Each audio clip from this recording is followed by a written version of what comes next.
Ang babaw mo naman. Nagpakasal ka sa isang katulong? Ganyan ba kababang tingin mo sa sarili mo?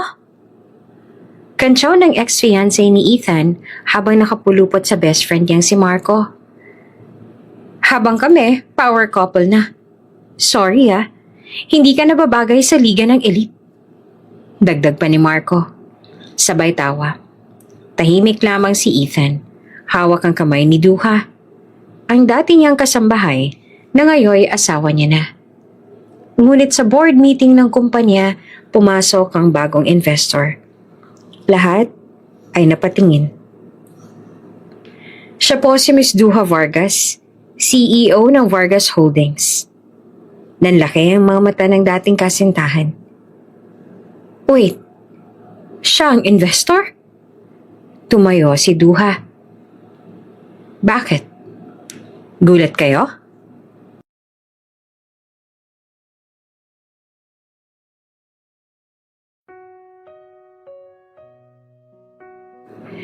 Tahimik ang buong opisina ni Ethan Mercadejas. Nakaupo siya sa isang swivel chair at abala sa pagbabasa ng isang mahalagang contract. Kanina pa siya dito sa loob ng kanyang opisina at sa dami ng trabaho na kailangan niyang matapos, tila ba wala na siyang oras para lumabas dito. Maya-maya pa, isang marahan na pagkatok sa pinto ang pumukaw kay Ethan mula sa seryoso niyang pagbabasa. Come in, malamig niyang sabi.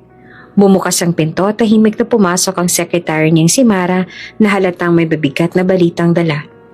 Lumapit sa table niya ang secretary at inilapag nito ang isang brown envelope sa mesa ni Ethan. Napatingin naman si Ethan sa kanyang secretary na bahagyang nagtaas ng kilay sa reaksyon ng kanyang assistant. Mara, what is this? Halatang nag-aalangan pa si Mara na ibagsak ang bomba. Sir, alam ko po na wala akong karapatan na sabihin to sa inyo tungkol dito, ngunit alam ko rin po na karapatan ninyong malaman ng totoo. Kinakabahan namang tumango si Ethan. Napatingin siya sa envelope. Pagkatapos ay muli kay Mara. Kita sa kanyang mukha ang pag-aalala na unti-unting napapalitan ng pangamba. Anong dapat kong malaman? Isang malalim na buntong hininga ang pinakawalan ni Mara bago nagsalita. Si Ma'am Lexie ho, ang fiancé ninyo. Nakita ko po siya nung isang araw. She was at the Grand Elysian Hotel. She wasn't alone, sir. She was with Sir Marco, your best friend. Napakunot ang noon ni Ethan. Parang bigla siyang nabingi sa narinig. Dahil, ano naman ang gagawin ng fiancé niya sa isang hotel kasama ang matalik niyang kaibigan? At ang paalam noon sa kanya ni Lexie ay maiba itong pupuntahan sa mismong araw na sinasabi ni Mara na nakita nito ito sa isang hotel. Unti-unti niyang binuksan ang envelope habang nagsasalita pa si Mara. Si Marco? Are you sure? Paniniguro niya. At ang sabi sa akin ni Lexie, may iba siyang lakad ng isang araw na yon. How come nakita mo sila sa isang hotel? Sigurado po akong sila yon, sir. I saw them with my own eyes. Noong isang araw po kasi ay pumunta kami sa hotel ng kadate ko at sakto naman na namataan ko sila ni Marco. Pahayag ni Mara. They weren't just meeting. Tingin ko rin na hindi lamang basta nagkataon na nagkita sila roon. They were holding hands po, laughing and very close. I also took some photos. I didn't want to but I thought you'd want a proof. Inilabas ni Ethan ang mga larawan mula sa envelope. Nandoon, sa malinaw na kuha, sina Lexie at Marco sa loob ng isang private hotel lounge. Magkayakap, nagbubulungan. May isang litrato pa na halatang hinahalikan ni Marco ang labi ni Lexie habang nakapikit ito. Dahan-dahang tumigas ang panga ni Ethan. Kita sa kanyang mukha ang galit na pilit niyang kinokontrol. Kumidlat ang kanyang mga mata habang nakatitig sa mga larawan. Humigpit ang hawak niya sa papel. Halos mapunit pa ito sa sobrang lakas. Pasensya na po kung kailangan niyo pa pong malaman ng katotohanan mula sa akin, sir. Wika ni Mara. Hindi ko lang po kasi maatim na itago po sa inyo ang totoo. Lalo pat malapit na po ang kasal ninyo ni Ma'am at kaibigan niyo rin po si Sir Marco. Hindi na nagsalita si Ethan. Tumayo siya. Diretsong tumingin sa bintana, hawak pa rin ang mga larawan. Malalim ang kanyang paghinga pero ramdam ang puot sa likod nito. Parang bulkan, sa isang saglit lang ay pwedeng sumabog. Sa likod niya natigilan si Mara. Tila hindi alam kung lalabas na ba o mananatili. "Thank you for telling me, Mara. You may leave." Ang malamig na sabi ni Ethan. "Sir, I'm really sorry." Saad naman ni Mara na baka sa tinig ang pag-aalala para sa kanya. Tumango lamang si Ethan. Hindi pa rin lumilingon. Paglabas si Mara, mahigpit niyang ipinikit ang mga mata. Hawak-hawak pa rin ang larawan. Isang malalim na buntong hininga ang pinakawalan niya bago binigkas. Mababa pero puno ng damdamin. "I trusted you. Both of you." At sa katahimikan ng opisina, ang galit ni Ethan na hindi na kailangang isigaw. Makikita ito sa mga mata niya, sa kanyang nakakuyom na kamao at sa pusong unti-unting pinabalot ng pagtataksil. Sinubukan ni Ethan na pakalmahin ang sarili. Nanatili siya nakatayo sa harap ng malaking bintana. Nanginginig ang kanyang mga daliri. Hindi sa lamig, kundi sa matinding galit dahil ang dalawang tao na mahalaga sa kanya ay pinagtataksilan siya. Hindi siya kilala bilang padalos-dalos pero sa pagkakataong ito, alam niyang kailangan niya ng malinaw na ebidensya. Hindi sapat ang isang litrato. Gusto niyang malaman ang buong katotohanan. Tumawag siya gamit ang kanyang private line. Ilang sandali lang ay may sumagot sa kabilang linya. "Dante, may ipapagawa ko sa'yo. Something confidential." Bungad niya. "Of course, Mr. Mercadejas. Ano ang maipaglilingkod ko sa inyo?" Tanong ni Dante mula sa kabilang linya. "I want you to tell my fiancé, si Lexi, at si Marco.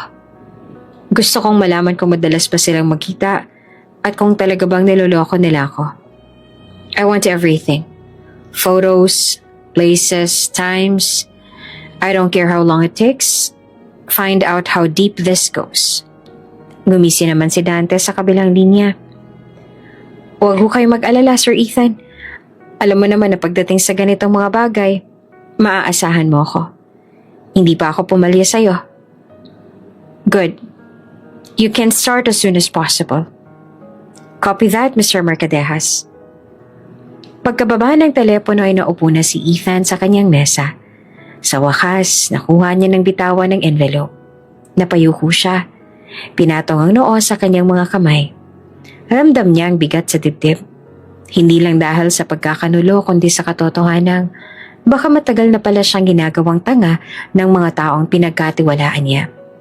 Eksaktong 7 araw matapos ang utos ni Ethan. Dumating si Dante sa kumpanya na pag-aari ni Ethan, dalang isang itim na folder at isang USB drive. Tahimik itong pumasok sa opisina ni Ethan. Inilapag ang mga ito sa mesa at tumayo sa harap niya. "It's all here, sir. Photos, videos, time logs, places they went to. Everything you asked for." Pahayag ni Dante. Pinagmasdan ni Ethan ang folder. Para itong isang bomba na anumang oras ay pwedeng sumabog. Hindi ng ingay, kundi ng katotohanang alam niyang masasaktan siya. "You may sit, Dante. Tell me everything." Umupo si Dante at isa-isang nilahad ang mga impormasyon. Araw-araw mula hapon hanggang gabi, nakita si Lexi at Marco na magkasama. Habang si Ethan ay abala sa trabaho at pamamahala sa kanilang kumpanya upang mabigyan niya ng mas maayos na buhay sa Lexi. Madalas silang makita sa restaurant, sa mga mamahaling hotel, sa kotse. May mga kuhang magkahawak kamay, may isa pang kuha sa loob ng elevator kung saan halatang halikan ng dalawa. May mga araw rin na pinupuntahan ni Lexi si Marco sa isang condo unit na hindi alam ni Ethan. Habang isinasalaysay ang lahat, tahimik si Ethan. Nakatingin siya sa mga larawan, sa mga oras at petsang nakalog.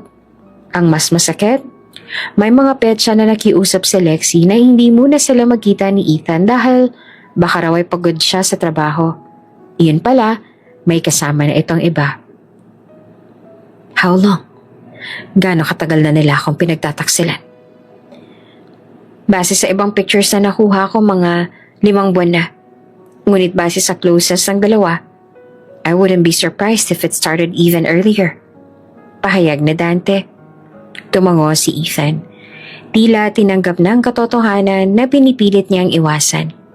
Tumayo siya at naglakad papunta sa bar sa sulok ng kanyang opisina. Nagbuhos ng whiskey sa baso tsaka humarap kay Dante. You did well, Dante. Thank you. You gave me the truth. Ginawa ko lang kung ano ang gusto mo, Mr. Mercadejas. But I'm sorry for what you had to see. Tumango si Ethan bago uminom sa baso. It's better to be hurt by truth than to live in a beautiful lie. Mapait na aniya. Tumayo si Dante tahimik na umalis sa opisina. Naiwan si Ethan, hawak ang baso ng alak habang nakatingin sa mga larawan ng babaeng akala niya'y mamahalin siya habang buhay at ng lalaking itinuturing niyang kapatid. Sa loob ng opisina, tanging ang tikatik ng ulan sa bintana at ang tunog ng yelo sa baso ang maririnig. Ang galit, ang sakit, at ang desisyon na susunod na gagawin ni Ethan ay tila unti-unting nabubuo sa katahimikan. Sa ngayon ay hindi pa alam kung paano niya tatanggapin ang lahat ng ito dahil aaminin niyang minahal niya talaga si Lexie. Kaya nga nag-propose siya dito matapos lamang ang 2 taon na lang relasyon. Ngunit tama nga pala sila. Hindi lahat ng pagmamahal at katapatan na ibibigay natin sa iba ay kayang-kaya nilang isukli pabalik sa atin.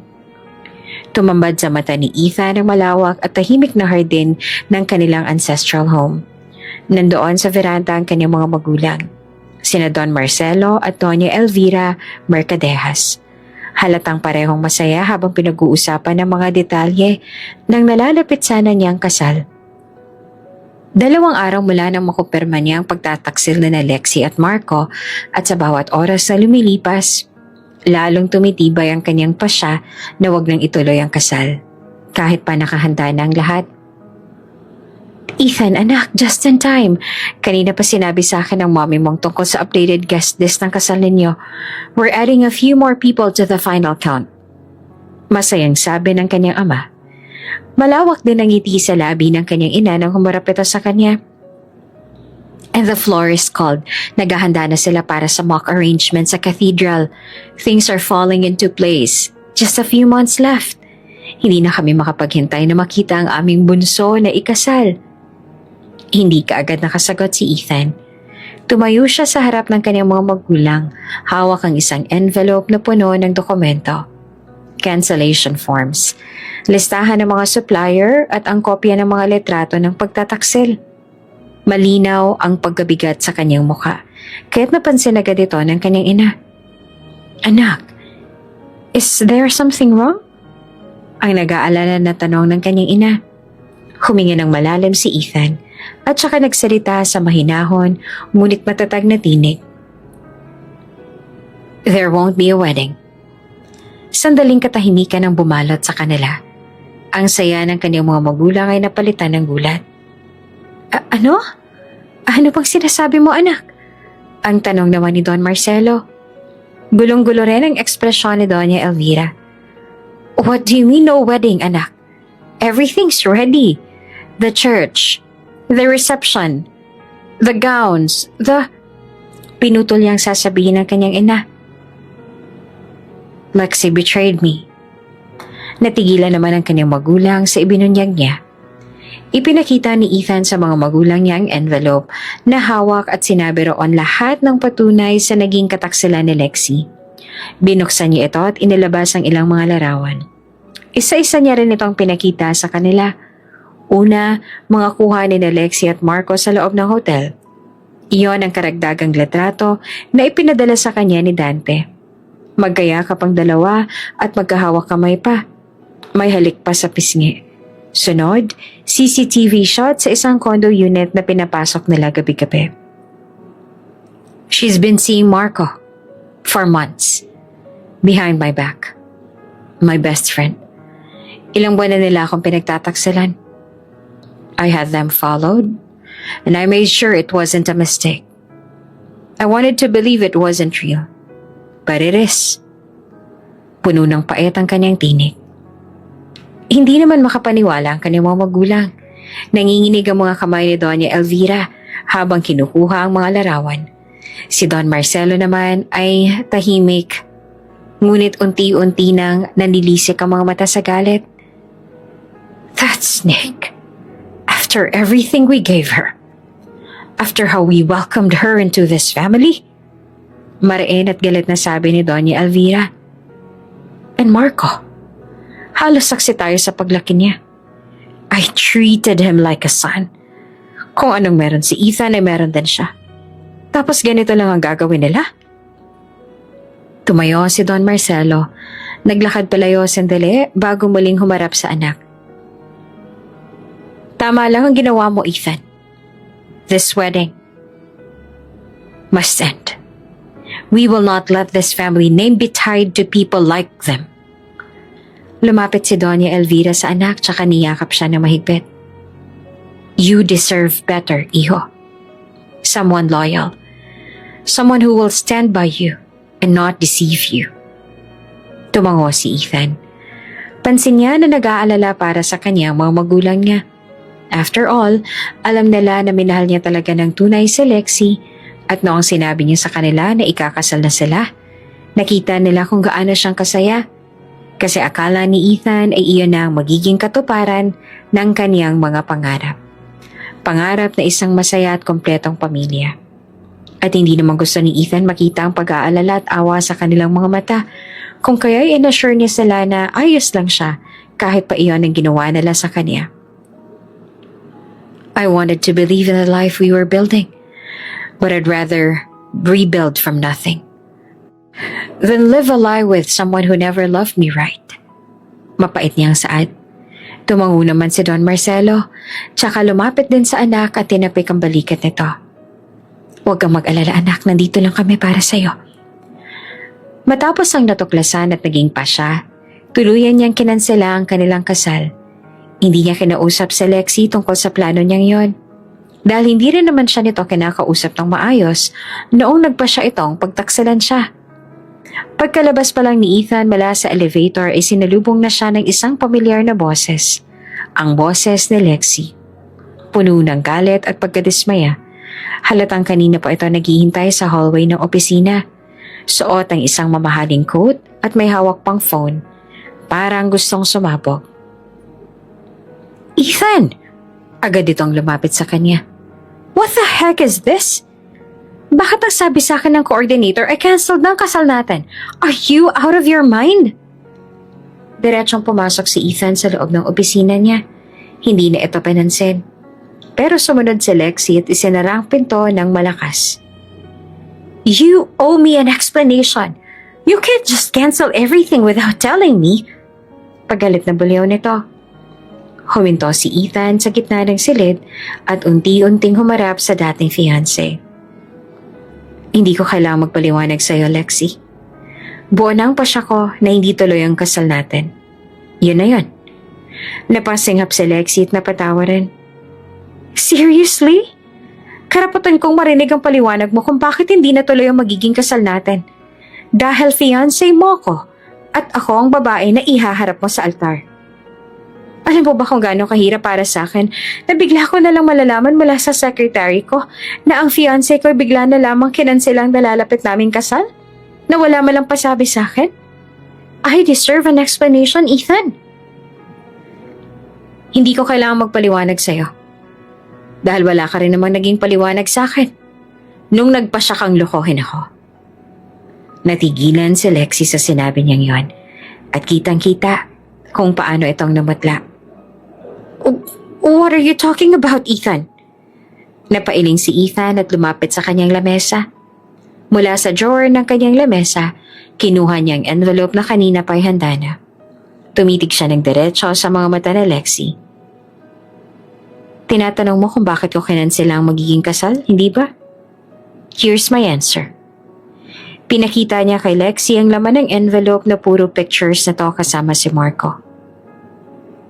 I can't be with someone who is not faithful to me.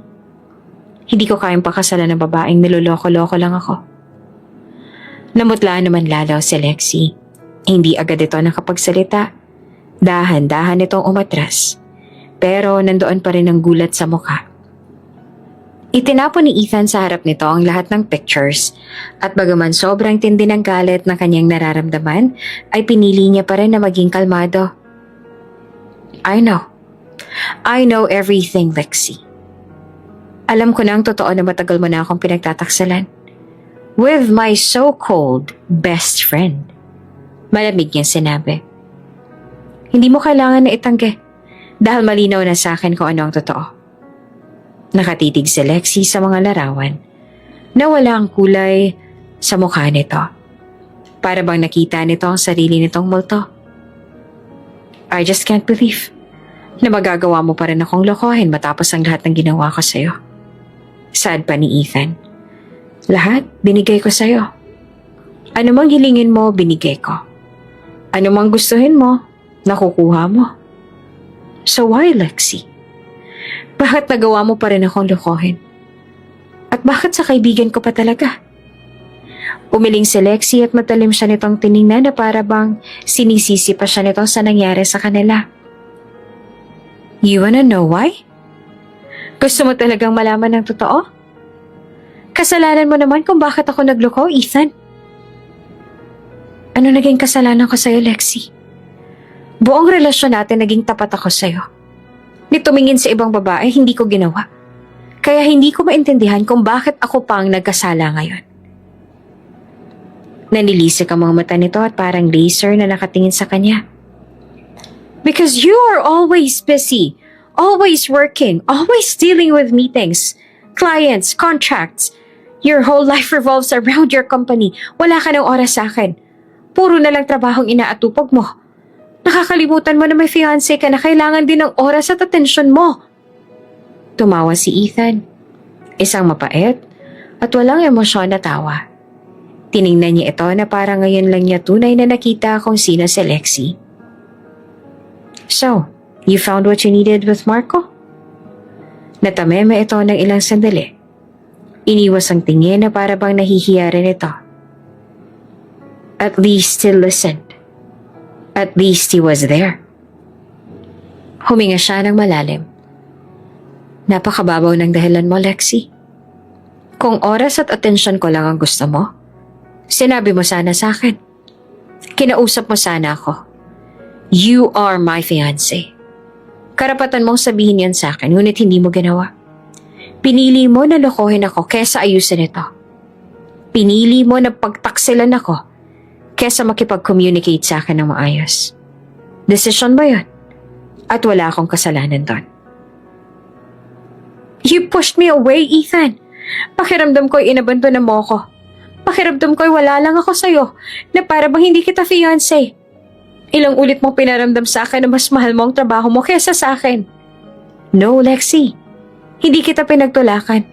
At mas lalong hindi kita inabandona.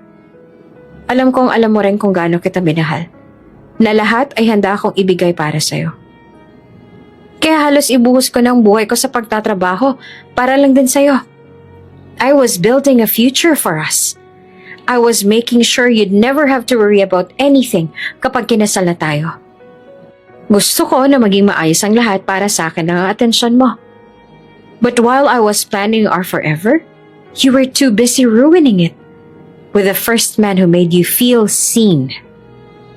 Hindi nakaimik si Lexi. Humakbang ito papalapit at parang gustong mas lumapit pa sa kanya. Pero alam nitong hindi na pwede. I'm sorry, Ethan. Baka pwede pa nating maayos to. Ayusin pa natin to, please. Umiling si Ethan. I'm sorry. Ngunit buo na ang pasya ko at wala na akong balak na ayusin pa ito. Ethan, you chose him. Now, you can have him. But don't come back to me when he fails you. Because unlike me, he never planned to stay. Mariin na umiling si Lexi na para bang hindi ito payag na hindi matuloy ang kanilang kasal kahit pa ito naman ang nagdoko. Hindi mo ako pwedeng iwan, Ethan. I just did. I am ending things with you.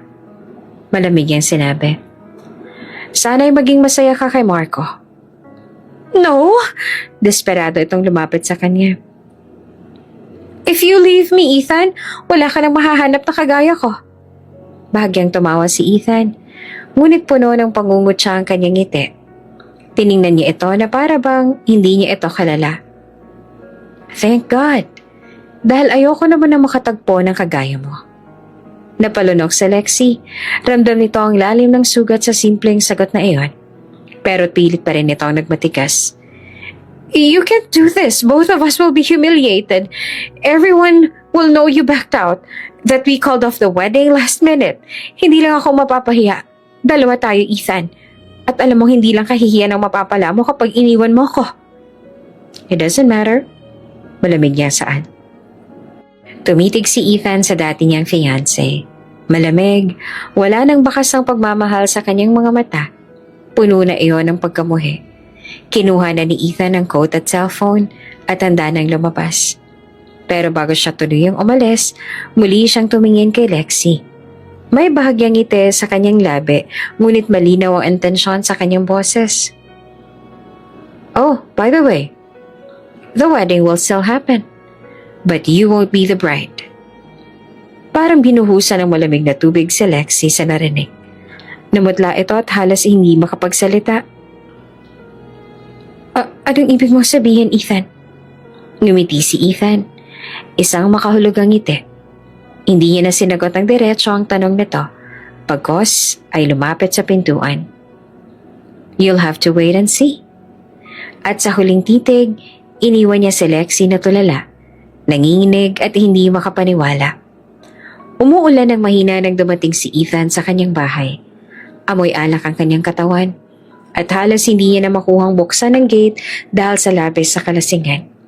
Nang sa wakas ay nabuksan na ni Ethan ang gate, ay muli siyang pumasok sa loob ng kanyang sasakyan para ipasok ito sa loob. Sa labis niyang kalasingan, nawala na rin sa isip niya na naka-remote ang gate at pwede niya itong buksan kahit pa hindi siya lumalabas ng kanyang sasakyan. Nandoon din sa bahay si Duha, ang bago niyang kasambahay na mahigit 1 buwan pa lamang naninilbihan sa kanya. Mula sa terrace ay napansin nito ang pagdating ng binata.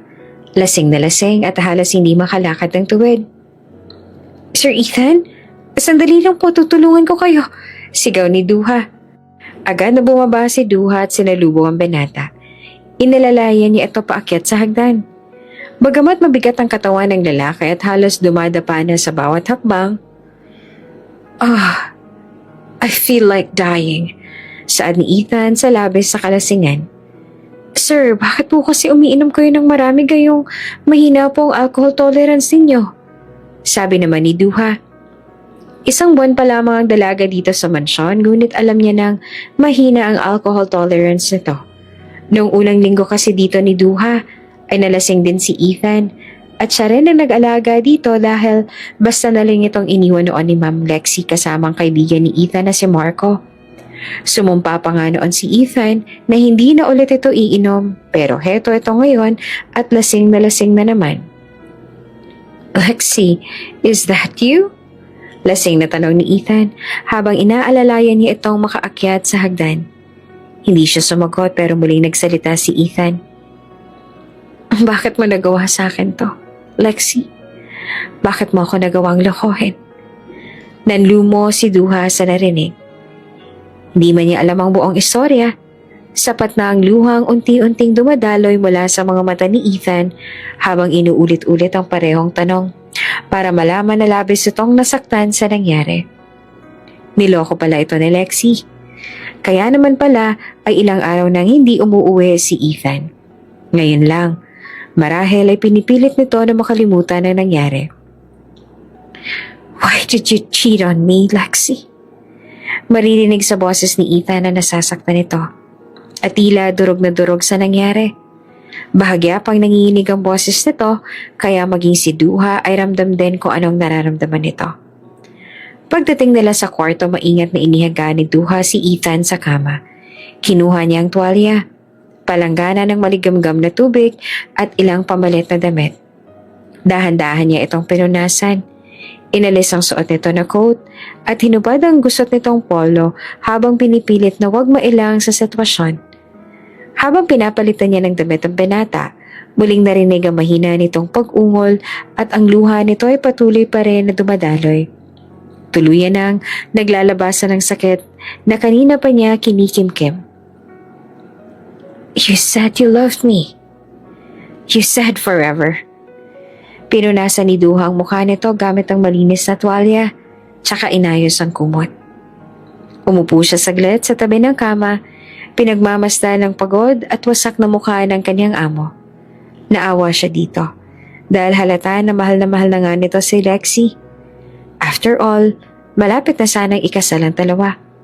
Akala niya nga rin ay habang buhay na ang dalawa. Bakit sa kaibigan ko pa talaga? Pwede namang iba na lang. Hindi pa ako sana masyadong masasaktan kung ibang tao na lang. Hindi yung tinuring kong kapatid. Hinilot naman ni Duha ang sentido nito para kumalma ito ng bahagya at mawala ang pagkakunot ng noo. Pinahid niya rin ang luha na patuloy na namamalisbis sa pisngi nito.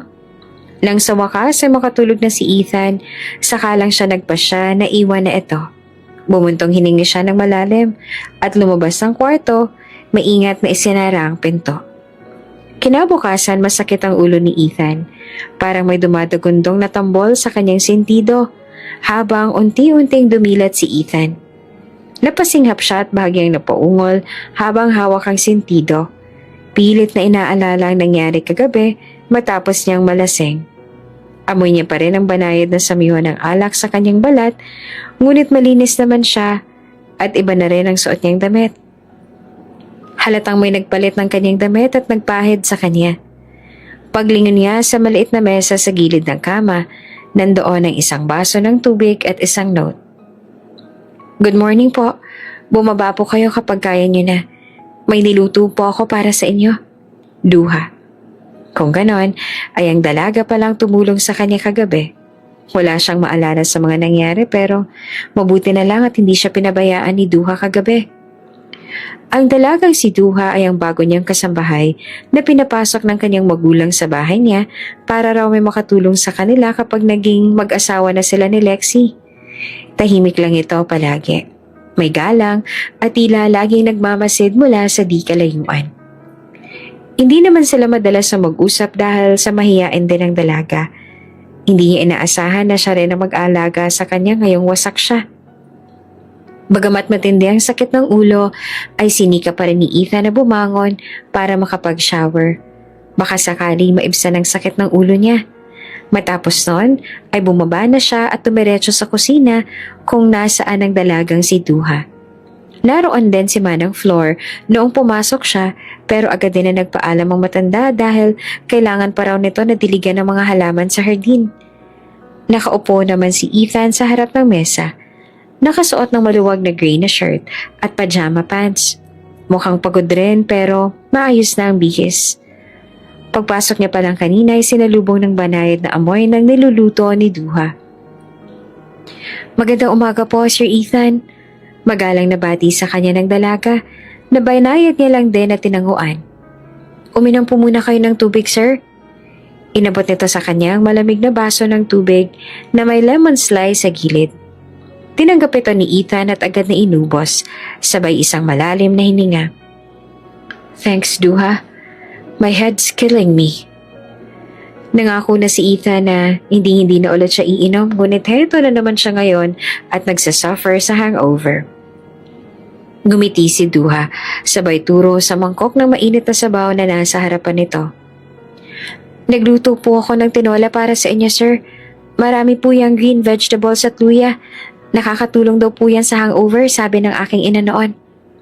Napatitig si Ethan sa mangkok at saka unti-unting kinuha ang kutsara. Sa unang subo pa lang ay parang unti-unti nang nagbabalik ang init ng kanyang katawan. Pumikat siya saglit habang ninanam-nam ang lasa. "This is actually really good. Thank you, Duha. I needed this." Sabi niya sa dalaga na may kaunting ngiti sa kanyang labi. Ngumiti lang si Duha at may hinanda pa ulit ito para sa kanya. Paglapit ulit nito ay may dala na itong baso na may lamang tubig tapos ay gamot para sa hangover. After po ng sabaw, kumain at inumin niyo po ang gamot na to para po yan sa hangover ninyo. Inabot nito sa kanya ang gamot na may kasamang tubig. Tinanggap naman ito ni Ethan at muling tumango bilang pasasalamat. Habang iniinom ang gamot, hindi niya naiwasang pagmasdan si Duha habang nagliligpit ito sa kusina. Tahimik lamang ang dalaga at seryoso sa ginagawa. Dati ay hindi niya naman napapansin ang dalaga. Maging ang ibang tao sa mansyon, siguro dahil sa naging tapat talaga siya kay Lexi, na wala siyang naging pakialam sa ibang babae at naging sobrang abala rin siya sa kanyang trabaho. Ilang sandali pa ang lumipas at natapos na ang dalaga sa paglilinis. Tapos ay umikot ito paharap sa kanya para magtanong kung anong gusto niya para mamayang lunch. Nothing. I'll leave it to you. Kahit ano naman ay ayos lang sa akin at kakainin ko rin. Tumango naman ang dalaga at muling bumalik sa pagliligpit. Samantalang si Ethan naman ay tumayo na para bumalik sa kanyang silid at makapagpahinga. Hindi niya kaya na pumunta sa opisina niya ngayon para magtrabaho dahil sa kanyang hangover. Ang ilaw sa loob ng isang bar ay malabo, dimly lit. Ambient jazz playing softly in the background. Nasa isang sulok si Ethan. Tahimik na nakaupo sa isang high stool bar habang umiinom ng whiskey. Suot niya ang simpleng itim na long sleeves at dark denim pants. Sinumpa niya na noon ang alak kaso lang ay ilang araw pa rin siyang walang maayos sa tulog at hindi mawala-wala sa isipan niya si Lexi at ang kataksilan nito sa kanya. Kahit pa ilang beses niya nang sinabi sa kanyang sarili na hindi niya na ulit iisipin pa iyon, ay hindi na rin siya magpapadala sa sakit ng pagtataksil nila sa kanya. Hindi pa rin niya magawa. Nilugbok niya ang sarili sa trabaho nito nagdaang mga araw, ngunit hindi pa rin iyon sapat. Kaya ngayon ay kailangan niya nang maghanap ng comfort sa alak. Ilang sandali ang nagdaan nang mapansin niya ang isang pamilyar na figura na lumapit sa kanya. Paglingon niya ay nakita niya si Marco na may mapang-asar na ngiti sa labi. At ang kumpiyansa na dala niya ay parang isang taong nanalo sa isang laro na hindi patas. Nanatili naman na walang emosyon ang mukha ni Ethan na hinintay niya nitong makalapit sa kanya. Inaasahan niya na nandito rin ito dahil ang bar na ito ang madalas nilang tambayan. At sa totoo lang ay wala namang problema sa kanya na andito rin ito since hindi niya naman ito iniiwasan. Well, look who's here.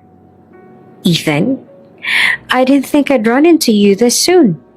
Saad ni Marco na makalapit na ito sa kanya. Hindi sumagot agad si Ethan at tumingin lang siya kay Marco at saka dahan-dahang ininom ang laman ng kanyang baso. Calm, composed, unbothered. I assume you've heard the news or saw it with your own eyes. Nag-aasar pang tumawa si Marco bago ito naupo sa tabi niya. Lexi and I, well, you know how things go. Some people just connect better, don't you think? Sa halip na magalit, gumiti lang si Ethan ng marahan. Tila hindi naapektuhan sa mga patutsada ng kausap. Halata naman ang tuwa sa mukha ni Marco. Akala nito ay nabasag na ang loob ni Ethan. Yeah, I saw it. And I figured it out. You both made it very obvious. Sagot niya. Bahagya namang natahimik si Marco. Tila hindi nito inaasahan ganito kalamig ang magiging pakikitungo niya dito. Siguro inaasahan nito na magwawala siya. Nasisigawan niya ito dahil inagaw nito ang babaeng pakakasalan nito. Kaya naman naisip nito na magwala siya at sasapakin niya ito ngunit hindi siya ganong tao. Lalong hindi niya iyong gagawin dahil sa kaibigan niya pa rin ito. Lumaki silang dalawa na laging magkasama at ang tingin niya kay Marco ay para na rin niya itong nakababatang kapatid. Bagaman magkaaway sila sa negosyo, hindi dumating sa punto na tinuring niya ito na isa talagang tunay na kaaway. Hindi niya nga mawari kung anong kasalanan na nagawa niya dito para pagtaksilan siya nito ng ganito. Bali wala lang ba sa'yo ang nangyari? Tanong ni Marco na wari hindi natuwa na wala itong nakuhang reaksyon mula sa kanya. Bali wala lang ba sa'yo na hindi natuloy ang kasal niyo ni Lexi? You love her, don't you? Yes, I loved her. Pag-amin niya. I mean, I wouldn't ask her to marry me kung hindi ko siya mahal, hindi ba? Pero ano pa bang magagawa ninyo? Mukhang mahal niyo rin ang isa't isa. It doesn't even hurt anymore. Funny, right? I thought it would. But I guess knowing the truth and seeing both of your real intention made things easier. Uminom muli si Ethan, tsaka tumingin ng diretso sa mga mata ni Marco. Ngumiti rin siya sa kanyang kaibigan sabay tapik niya sa balikat nito. I hope you'll be happy with her, Marco. Sabi niya bago dumukwang palapit dito para bumulong. Take care of her. Love her the way I couldn't. Make her feel things I failed to show her. Ibigay mo sa kanyang oras at atensyon na hindi niya nakuha sa akin para hindi siya maghanap ng iba.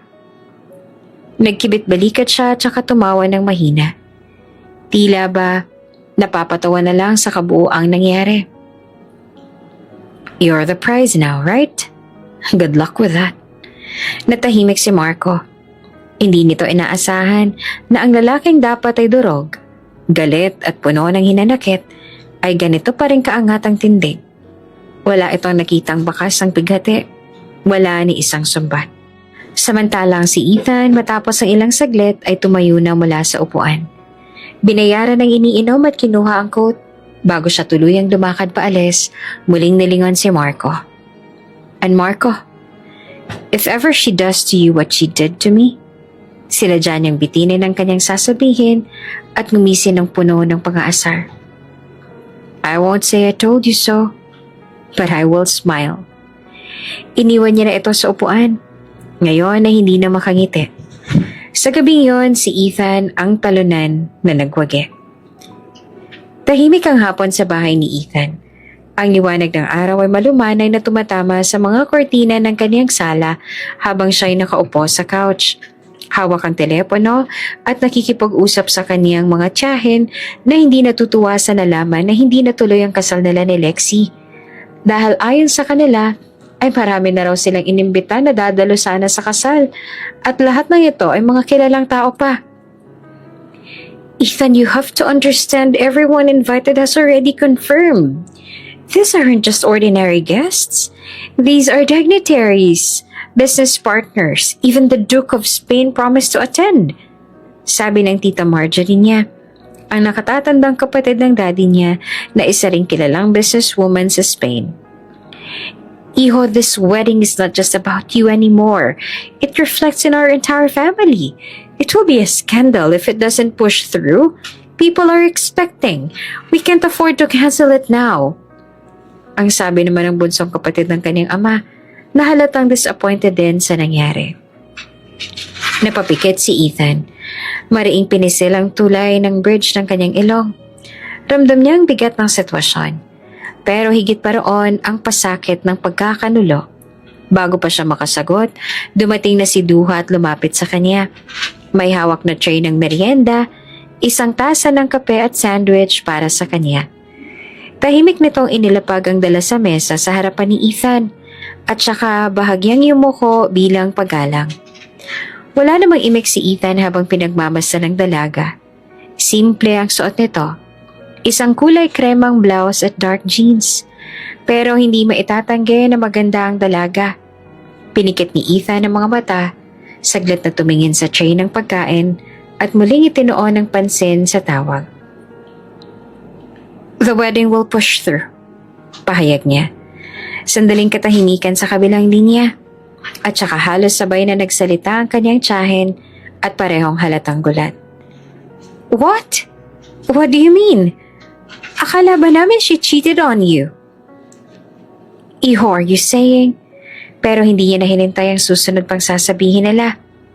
Marahan niyang pinindot ang button sa screen at ibinaba ang tawag. Sa harap niya, si Duha ay tila nagulat din sa narinig. Napalingon ito kay Ethan at nagkatingin na naman silang dalawa.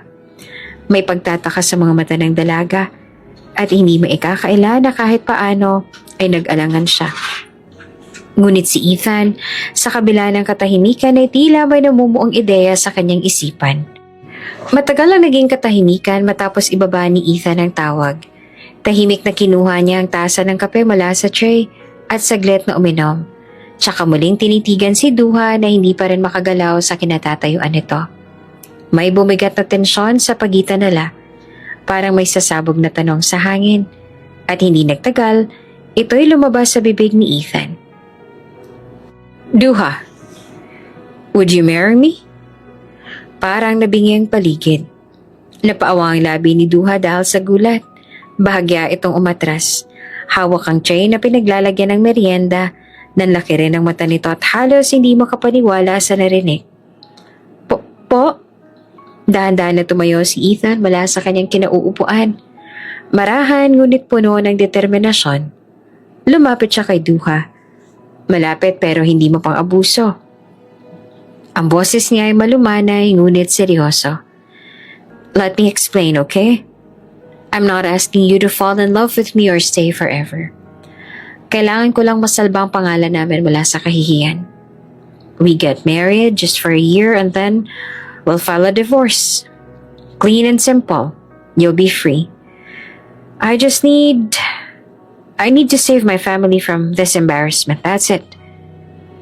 Nakita ni Duha ang lungkot at pagod sa mukha ng binata. Hindi ito nagbibiro. Hindi ito drama. Isa itong desperadong hakbang na may dahilan. Baka sa ekspresyon ni Duha ang labis sa pagkalito. Pero bakit? Ako po. Wala namang pag-aalinlangan na sumagot si Ethan. Because I trust you. Pero, I'll pay you 10 million pesos. Nanlaki ang mga mata ni Duha sa alok na iyon. Tumahimik ito, nag-alangan na parang gusto nitong tumanggi, pero wala siyang boses na maibuka. I'll give you time to think, but I hope you still consider my offer. Ilang segundo pang lumipas bago mariing mahina ngunit matatag na sagot ang dalaga. Sige po. Nagulat na nakatingin siya sa dalaga. What? Sinabi mo bang? Opo, sir. Pumapayag po ako sa alok ninyo. Dahan-dahan na gumuhit ang matamis na ngiti sa labi ni Ethan. Hindi ito ngiting panlalansi, kundi ngiting may pag-asa at may plano. Thank you, Duha. You won't regret this. Habang tinitigan niya ang dalaga, tila may bagong yugto ng kanyang buhay na nagbubukas. Hindi ayon sa plano.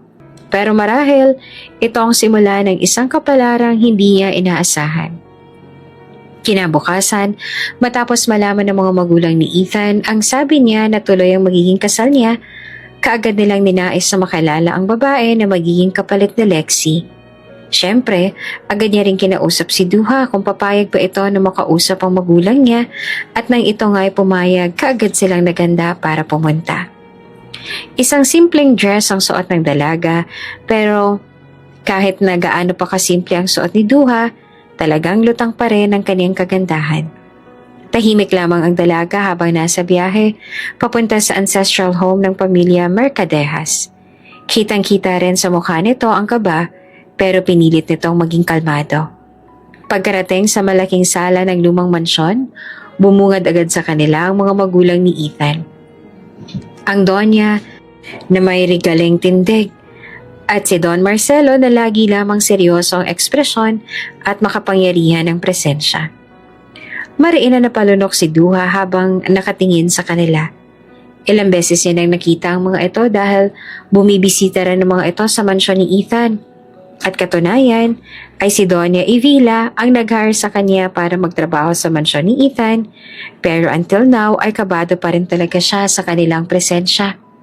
At syempre, lalo pang kinakabahan si Duha ngayon na ipinakilala siya ni Ethan bilang babae na pakakasalan nito kahit pa isang kasunduan lang ang kasal nila. Mom, Dad, I want you to meet Duha. She's the woman I'm going to marry. Ang pakilala ni Ethan kay Duha.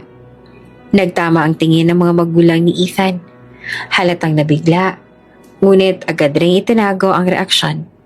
Lumapit ang ina ni Ethan at maingat na pinagmasdan si Duha mula ulo hanggang paa. You're really beautiful, Duha. Sa tuwing bumibisita kami sa bahay ni Ethan ay lagi kong napupuna ang iyong kagandahan. Nahihiya naman siyang ngumiti dito. Maraming salamat po, ma'am. Si Ethan naman ay agad na nagpaliwanag sa magulang na bagaman tanggap ni Duha ay nagugulahan pa rin sa nangyayari.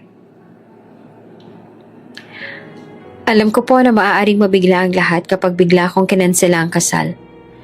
I know how important this wedding is, not just for me, but for the entire Mercadeja's name. That's why I made this decision, and Duha agreed to help me. We'll get married, and after a year, we'll part ways. No drama, no scandal. Nagkatinginan muli ang mag-asawa. Tsaka naglakad palapit ang ama ni Ethan. Hindi ito nagsalita agad. Bagkos ay tumingin ito kay Duha ng diretsyo at may pagsusure sa mga mata. Iha, siguro naman ay nag-usap na kayo nito ng anak ko. Pero gusto ko pa rin na marinig ito mula sa'yo. Naiintindihan mo naman siguro kung anong papasukin ninyo, hindi ba? And I'm sure may ideya ka na rin kung anong mga maaaring mangyari kapag kinasal na kayo. Alam namin ng asawa ko na sanay ka sa tahimik na mundo. At kapag na-involve ka dito sa aming anak, asahan mo nang magiging magulo at maingay na mundo mo. So are you really sure na tutulungan mo siya? Kaagad naman na tumango si Duha. Opo, sir. Nakahanda po ako. At alam ko rin po kung anong mangyayari. Huwag po kayong mag-alala. Ihahanda ko po ang aking sarili nang sa gano'n na hindi po ako maging pabigat kay Sir Ethan. Dahil sa sinabing yon ni Duha, pareho nang napangiti ang mga magulang ni Ethan na para bang masaya silang marinig iyon mula sa kanya. Binalingan ni Don Marcelo ang anak. Ngumiti at tumango rin ito. Then, I trust your decision, son. Biglang ngumiti ang ina ni Ethan at maraang hinawakan ng kamay ni Duha na ikinagulat niya naman. Oops! May break muna. Gusto mo bang ma-shoutout dito sa channel ni Ate Jane? Mag-comment lang ng lesson you learned from the latest story uploaded. Dahil pipili kami ng isang best comment of the day para i-shoutout sa susunod na upload. Kaya huwag kalimutang mag-iwan ng lesson you learned after you watch this video. Maraming salamat! Shoutout nga pala kina Maria Teresa Sabido from San Miguel, Iloilo, Nathan, Canada, at Emiliana Cadilenia. Sa ating mga taga-subaybay, paki-comment naman po sa baba kung taga saan kayo para alam ko kung hanggang saan umaabot ang mga kwento ni Ate Jane. At para ma-shoutout ko kayo sa mga susunod nating kwento. Maraming salamat sa pakikinig. Hanggang sa muli.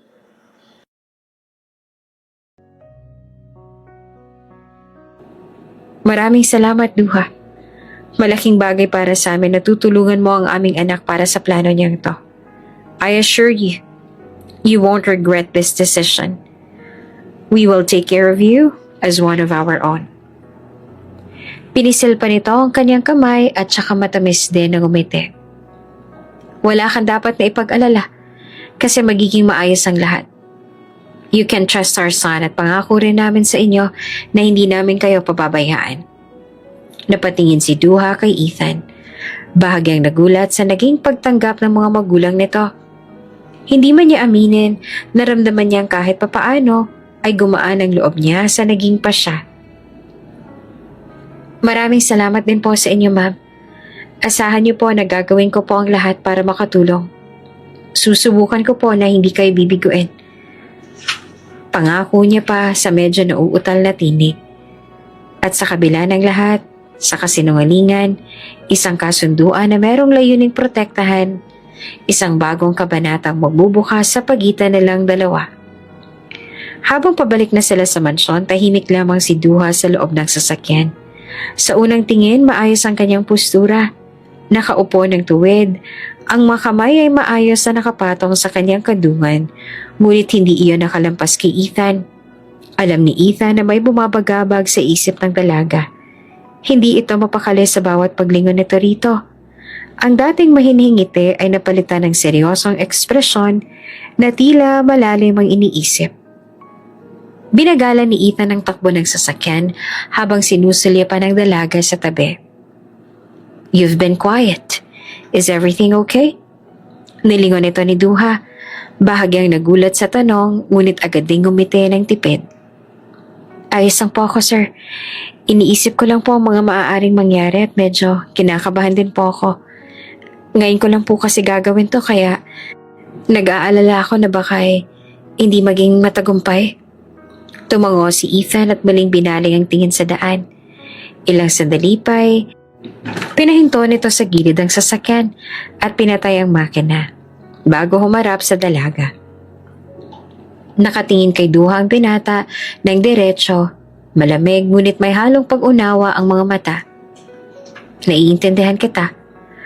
What we're doing, it's a lot. But I need to make sure. Are you sure about this? I can't afford for you to back out halfway through. Napayuko si Duha. Saglit na kinuyom ang kanyang mga palad bago tumingin pabalik kay Ethan. Umiling naman si Duha. Buo nang pa siya. Hindi po, sir. Hindi po ako magbaback out. Buo na po ang pasya ko. Ibinigay ko na rin po sa inyo ang aking salita. Pinoproseso ko lang po ang lahat sa ngayon pero huwag po kayo mag-alala. Hindi na po magbabago ang isip ko, sir. Saglit na natahimik si Ethan, tsaka unti-unting lumambot ang ekspresyon nito. Sa unang pagkakataon ay nakita ni Duha ang isang ngiting totoo mula sa lalaki. Hindi ang tipikal na malamig na anyo, kundi isang ngiting may pasasalamat. Good. And don't be nervous. As long as I'm here, everything will be fine. Sabi naman ni Ethan. Hindi man sabihin, ramdam din ni Duha ang bigat ng responsibilidad at tiwala na iniatang sa kanya. Ngunit sa kabila noon, buo na ang pasya niyang tulungan si Ethan. Dahil sa huli, hindi lang naman ang binata ang makikinabang, pati siya rin. Habang muling pinaandar ni Ethan ang sasakyan, sabay silang tumahimik. Ngunit ang katahimikan ay hindi na mabigat. Dahil sa biglaan at komplikadong mga pagbabago sa plano, napagdesisyonan ni Ethan at ng kanyang mga magulang na sa Amerika na lamang idaos ang kasal. Isa iyong matalinong hakbang lalo pat legal doon ang divorce. Isang detalyeng mahalaga sa pansamantala lang na kasunduang ito. Sa loob ng isang linggo, sa tulong ng mga koneksyon ng pamilya ni Ethan, nairaos ang lahat ng dapat ay para sa isang buwanang preparasyon. Ngayong araw, nasa isang kilalang bridal boutique na sila sa Los Angeles. Matagal na silang pumili ng isusuot ni Duha. Ilang designer gown na rin ang nasukat ng dalaga. Mula sa mga minimalist cut hanggang sa mga ball gown na may mabigat na detalye ng lace at beadwork. Nakaupo si Ethan sa isang puting velvet chair. Bahagyang nakasandal habang pinagmamasdan si Duha na kasalukuyang nasa harap ng salamin. Suot ang isa sa mga gown. Sa tabi nito, abalang nag-aayos ng laylayan ng gown ng isang flamboyant na wedding stylist na si Alonzo. Isang half Filipino at half American at kilalang kilala na designer. Ethan, ano sa tingin mo ang dapat kong piliin dito? Tanong sa kanya ni Duha. Tiningnan niya ang dalaga, tumayo siya mula sa pagkakaupo at nilapitan niya ito. Tahimik muna siyang tumitig kay Duha. Hindi lang sa gown, kundi sa kabuuan nito. Lahat ng mga isinukat nito na gown ay talaga namang bagay na bagay dito. Mukhang malapit na nga itong kunin ni Alonzo bilang model sa mga gowns nito kasi bumagay dito lahat. Napansin ni Ethan ang pagiging awkward ng kilos ng dalaga na tila hindi pa rin sanay sa atensyon o sa marangyang suot nito. You're the one wearing it, you should choose. But saglit siyang ngumiti at tila may kakaibang kislap sa mga mata habang muling sinipat si Duha mula ulo hanggang paa. I think everything looks good on you. Napatingin naman si Duha sa binata. Kapansin-pansin naman ang pamumula ng pisngi ng dalaga dahil sa kanyang sinabi. Habang si Alonzo naman ay literal na tumili sa gilid. Ay, kinilig ako doon, sir. Bagay na bagay talaga kayo. You two look like a dream couple. Oh, ang ganda ng aura niyong dalawa, para kayo talagang meant to be. Sabi pa nito, tsaka nag-finger heart pa sa kanila. Napakamot ng batok si Ethan at bahagyang napailing pero hindi maikakailang bahagyang pangiti nito. Si Duha naman ay namula sa kilig at hiya tsaka muling tumingin sa salamin. Ang mga mata niya ay puno ng halo-halong emosyon. Kabado, hindi makapaniwala pero may bahagyang tuwa sa puso. Kung ganoon, pipiliin ko po itong suot ko ngayon. Mahinang sabi ni Duha. Tumango naman si Ethan. Good choice. You look stunning walking down the aisle. Habang nagtatatalon si Alonzo sa tuwa at abalang tinawag ang mga tauhan para i-finalize ang gown. Kapwa na tahimik sina Ethan at Duha. Hanggang ngayon ay nahihiya pa rin si Duha sa binata. Kahit pa ang sabi nito sa kanya ay huwag siyang mailang kasi kailangan nilang masanay na close sila sa isa't isa habang nagsasama sila bilang mag-asawa. Matapos ang ilang oras ang pagpili ng isusuot ni Duha sa kanilang kasal, napagpasyahan ng dalawa na mamasyal. Nais din ni Ethan na somehow ay maging komportable si Duha sa piling niya. Una nilang pinuntahan ang isang sikat na botanical garden sa labas ng syudad. Maaliwalas ang panahon, banayad ang hangin at kalmado ang paligid. Sa pagitan ng makukulay na bulaklak at mga water features ng lugar, sabay silang naglalakad. Minsang tahimik, minsang nagtatawanan. It's peaceful here, don't you think? Tanong ni Ethan sa dalaga. Oo nga po, parang nakakawala po ng mga iniisip ang magandang tanawin dito. Saad naman ni Duha. You think too much. Maliit na napangiti ang dalaga. Hindi ko po maiwasan. Nag-aalala po kasi ako na baka hindi po ako makatulong sa'yo. Don't worry, wala ka pang ginagawa. Malaki na naging tulong mo sa akin. Napatigil si Duha at napatingin kay Ethan na may sinseridad sa tono nito na hindi niya inaasahan. Tumango na lamang siya bilang tugon habang magkasabay silang lumapit sa isang tulay na gawa sa kahoy at bakal kung saan tanaw ang maliit na lawa sa gitna ng hardin. Pagkatapos ng maikli na paglilibot ay nagtungo sila sa isang sikat na rooftop restaurant. Mula roon tanaw ang skyline ng lungsod na unti-unting nilalamon ng dapit hapon. Hinayaan ni Ethan ang dalaga na mamili kung ano ang kakainin nila. Gusto rin kasi ni Ethan na ma-enjoy nito ang time nito dito. Habang kumakain sila ng pasta at seafood na inirekomenda ng chef, hindi nila napansin ang oras. Nagpatuloy ang kanilang kwentuhan. Mas madalas na natatawa si Duha sa mga kwento ni Ethan tungkol sa mga nakakatawang wedding fail na nasaksihan daw nito noon. Habang si Ethan naman ay unti-unting nasisiyahan sa mga simpleng reaksyon ng dalaga. Pagkatapos ng hapunan, nagtungo sila sa isang cozy na cafe malapit sa beach area. Umorder sila ng mainit na tsokolate at coffee macchiato. Umupo sila sa labas ng cafe habang pinagmamasa ng mga ilaw ng kalapit na amusement park at naririnig ang banayag na tunog ng alon mula sa dagat. Sana'y mas comfortable ka na sa akin ngayon, sabi ni Ethan sa dalaga kaya agad na napabaling si Duha dito. Ginagawa niyo po ito para maging comfortable ako sa inyo? Tumango naman si Ethan. Yes, naisip ko na kung madalas tayong magkasama, yung tayong dalawa lang, mas magiging komportable ka sa akin. Napangiti naman si Duha na na-appreciate din ang effort nito. Salamat po, sir. Bahagyang tumango naman si Ethan na ang ngiti ay hindi pa rin nawawala sa labi nito. Mas comfortable ka na ba sa akin ngayon? Ang tanong ni Ethan na sinagot naman ng dalaga ng isang banayad na pagtango. Nagtagpo ang kanilang mga mata. Walang halong biro sa mukha ni Ethan. Si Duha naman ay bahagyang nagawas ng tingin na marahang tumango. Sa katahimikan ng gabi, sa ilalim ng mga bituin ay tila isang damdaming hindi may paliwanag ang unti-unting nabubuo sa pagitan nila.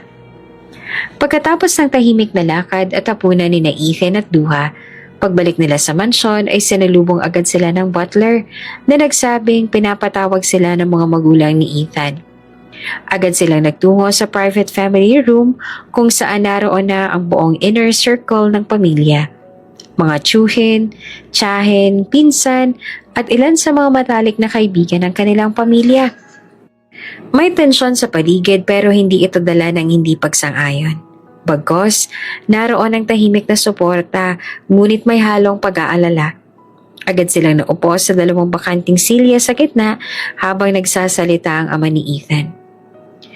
We've already informed our guests about the venue change, and since it's happening in America, people are even more eager to attend. The Duke of Spain, ambassadors, business tycoons and members and old families will be there. Paliwanag ng ama ni Ethan, kaya napalunok ng mariin si Duha. Paano? Sobrang big time ng mga dadalo sa kanilang kasal. Ngayon pa lang ay ramdam na ni Duha ang pangangatog ng kaniyang tuhod. Kaya namin kayo pinatawag ay para makausap. Kahit nakasunduan lang ang kasal ninyong dalawa at maghihiwalay din kayo matapos ang 1 taon, kailangan pa rin na magmukhang makatotohanan ng kasal ninyo. Kailangan isipin ng mga tao na mahal niyo talaga ang isa't isa, kaya kayo ikakasal. Saad ng tita Marjorie ni Ethan. Nagkatingin na naman sina Ethan at Duha.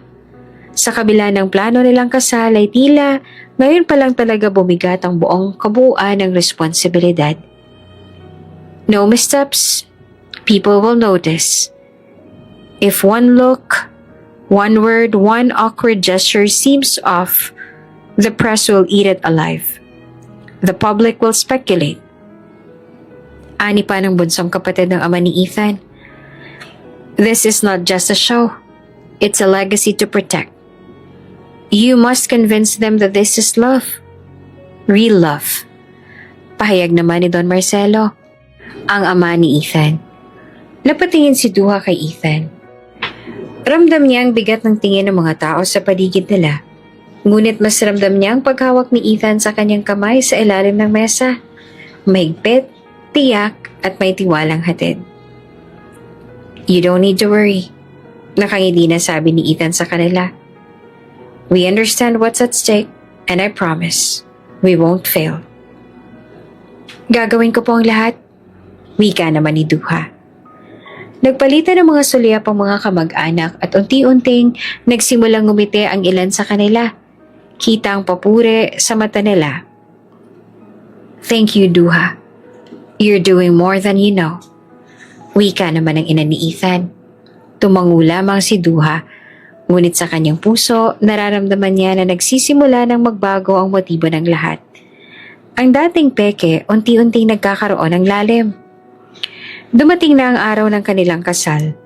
Ang buong simbahan ay napuno ng mga kilalang personalidad, mga kilalang politiko, royal dignitaries, world-class entrepreneurs, fashion icons at mga kilalang personalidad sa iba't ibang larangan.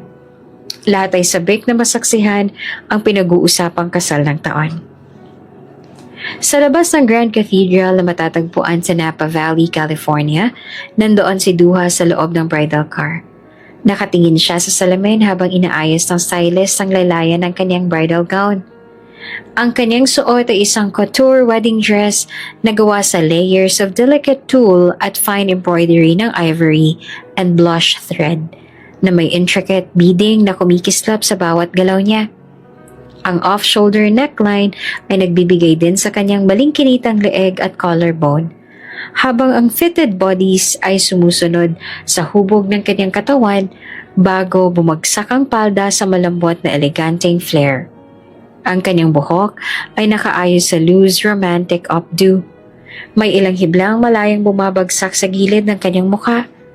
Naka-veil siya ng soft lace at pearl-lined trim. May natural makeup siya na lalong nagpalutang sa kanyang malaporselana na balat at expressive na mga mata. Sa loob ng simbahan, tumayo na si Ethan sa altar. Suot ang isang perfectly tailored black tuxedo na may ivory buttonniere sa kanyang left lapel. Matikas ang tindig nito at kahit nakangiti, hindi maitatanggi ang kaba at pag-aalala sa mga mata. Hindi nagtagal ay sinabihan si Duha na pwede na siyang lumabas ang bridal car dahil malapit nang magsimula ang seremonya. Kinakabahan na tumalima si Duha at ngayon nga'y nakatayo siya sa tapat ng malaking pinto ng simbahan at hinintay iyon na bumukas. Biglang tumunog ang soft instrumental music ng piano at violin ensemble. Bumukas na ang malalaking pintuan ng simbahan. Lahat ng bisita ay tumahimik at sabay-sabay na tumingin sa dulo ng aisle. Doon, unti-unting lumakad si Duha. Tila isang diwata sa mata ng lahat. Mabagal, elegante, at may dignidad ang bawat hakbang. Ngunit sa likod ng bawat galaw ay ang kaba na pilit niyang kinokontrol. Hindi naman maalis ni Ethan ang tingin sa kanya. Para bang tumigil ang oras. Bumilis ang pintig ng puso ni Ethan at sa pagkakataon na yon, nawala sa isip niya na ang lahat ng ito ay pagpapanggap lamang. Dahil para bang tunay ang kanilang nararamdaman kaya nagaganap ang kasal na ito. Habang papalapit si Duha, nakita niya ang paglalim ng mga mata ni Ethan. Mata na hindi lamang basta nakatingin, kundi nakamasid. Nagtatanong at marahil ay bahagyang humahanga dahil doon ay lalo rin na bumilis ang pintig ng puso ni Duha. Paglapit niya sa altar, marahan siyang hinawakan ni Ethan sa kamay. Mainit at mahigpit ang hawak nito.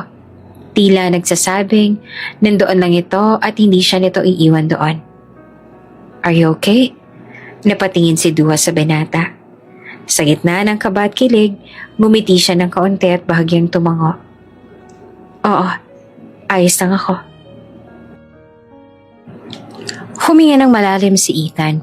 Sa puntong yon, para bang naglaho ang lahat ng tao sa paligid nila. Sa pagitan ng ingay ng orkestra, ng mga mata ng daang-daang bisita at ng kamera ng media, ang tanging mahalaga ay silang dalawa.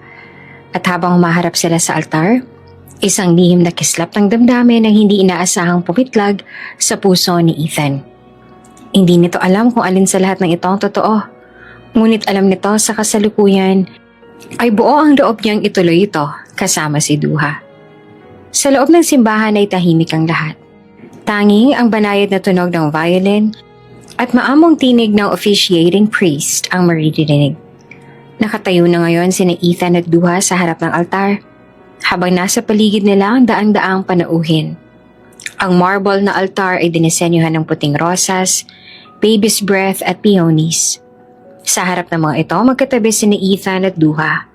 Ang mga kamay ay magkahawak, ngunit mararamdaman ang banayad na tensyon sa dalaga.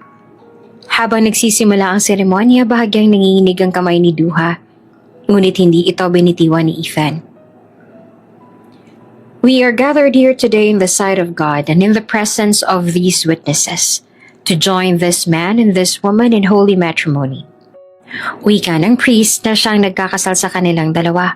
Nagpatuloy ang seremonya. Sa bawat tanong na ibinabato ng pare, malinaw at matatag ang sagot ni Ethan. Ngunit si Duha, kahit pilit pinapakalma ang sarili, ay halatang kinakabahan. Bahagyang nanginginig ang kanyang tinig, pero pinipilit niyang maging matatag, lalo na tuwing tinititigan siya ni Ethan, na para bang sinasabi nitong, "Don't be nervous, I'm here." Nang dumating na ang bahagi ng wedding vows, tumingin si Ethan kay Duha. Ngumiti ito sa kanya at muling pinisil ang kanyang kamay bago nagsalita. "I, Ethan Alaric Mercadejas, take you, Duha Amira Vargas, to be my lawfully wedded wife, to have and to hold, from this day forward, for better, for worse, for richer, for poorer, in sickness and in health, to love and to cherish." Nagkatinginan sila, at kahit alam ni Duha na kasunduan na lahat, may kung anong kirot ang saya ang sabay niyang naramdaman sa puso. Huminga siya ng malalim at bahagyang tumango kay Ethan.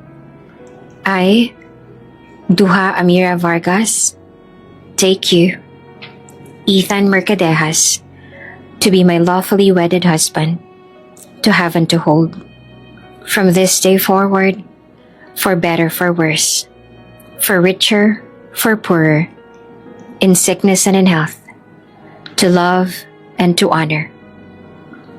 May halong kaba at totoo ang bawat salitang binigkas niya, at nakita ni Ethan iyon. Saglit nang umiti ang binata sa kanya bago nila isinuot ang singsing sa isa't isa. "By the power vested in me by the state of California and by the church, I now pronounce you husband and wife. Ethan, you may now kiss the bride. Pahayag ng pare kaya naman nagpalakpakan ng mga bisita at ng magulang ni Ethan. Ang pinakaunang pumalakpak parang sobrang saya nila kahit pa alam din nila na ang lahat ng ito ay kasunduan lamang. Nag-freeze naman si Duha. Lahat ng tao sa simbahan ay napangiti at nag-aabang. Hawak pa rin ni Ethan ang kanyang kamay. Napansin ito ang pagkapula ng pisngi ni Duha at ang biglaang iwas ito ng tingin. Hey, don't be nervous. It's just a kiss. I'm not going to eat you. Pabirong sabi ni Ethan. Nag-angat ang tingin si Duha at nagtagpo ang kanilang mata. Kita sa mga mata ni Ethan ang paggalang at pag-unawa. Dahan-dahan, inilapit nito ang mukha sa kanya. Kaya napatingin na lamang si Duha. Hinintay na magdampi ang kanilang labi. At nang maramdaman ni Duha ang malambot itong labi sa kanyang labi, pakiramdam ni Duha ay nakalimutan niya kung paano huminga. At tila ba may kuryenteng dumaloy sa kanyang katawan. Ang halik ay magaan, banayad at puno ng respeto. Hindi madali ang halik ng kasinungalingan, kundi isang tahimik na pangako na kahit isang taon lang ang kasunduan nila, ibibigay ni Ethan ang lahat ng respeto at proteksyong maibibigay nito. Marahang humawak ang isang kamay ni Ethan sa bewang ni Duha, habang ang isa naman ay nakahawak pa rin sa kamay nito. Palakpakan ang lahat ng bisita sa simbahan. May mga halakhak, kilig at bulungan mula sa mga panauhin.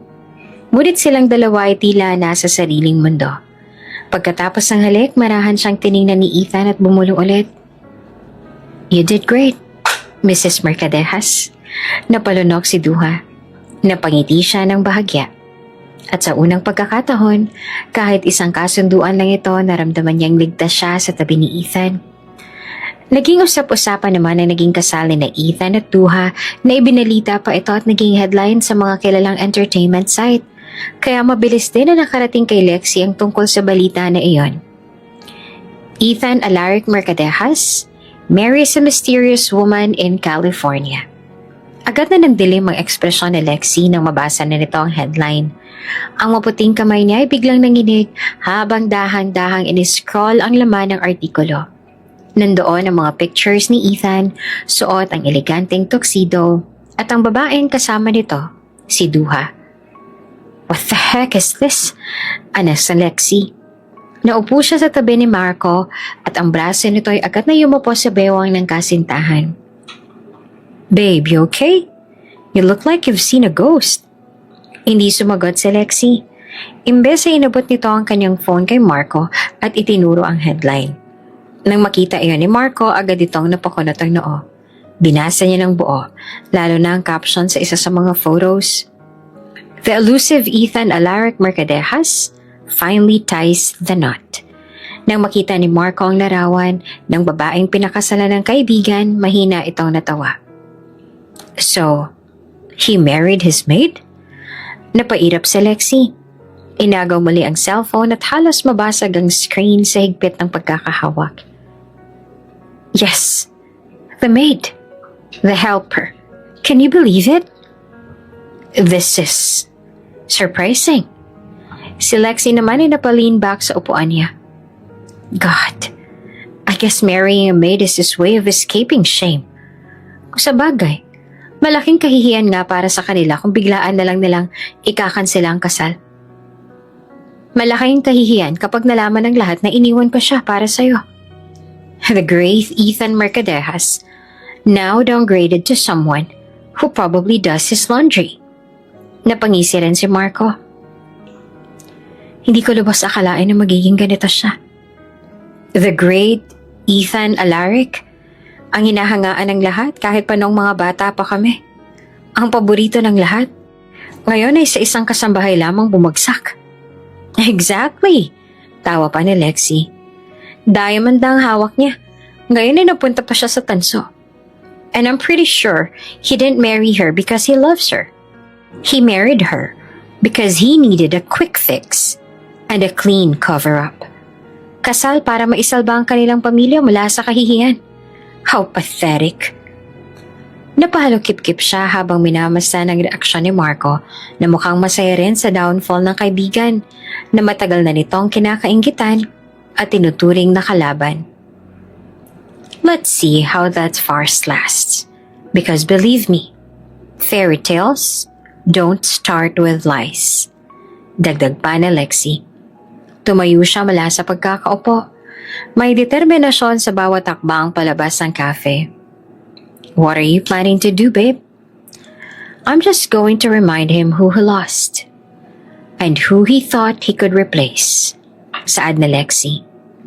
Isang linggo matapos ang kasal ay bumalik na rin sina Ethan at Duha sa bansa.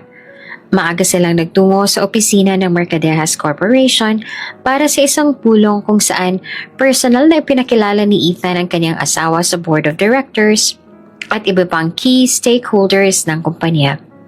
Suot ni Duha ang isang simple pero elegante cream-colored dress na lalong nagpatingkad sa natural niyang ganda. Tahimik lang siya sa tabi ni Ethan habang kinakausap nito ang mga taong may mataas na posisyon sa kumpanya. Everyone, I'd like you to meet my wife, Duha Amira Vargas Mercadejas. She's now officially part of the Mercadejas family.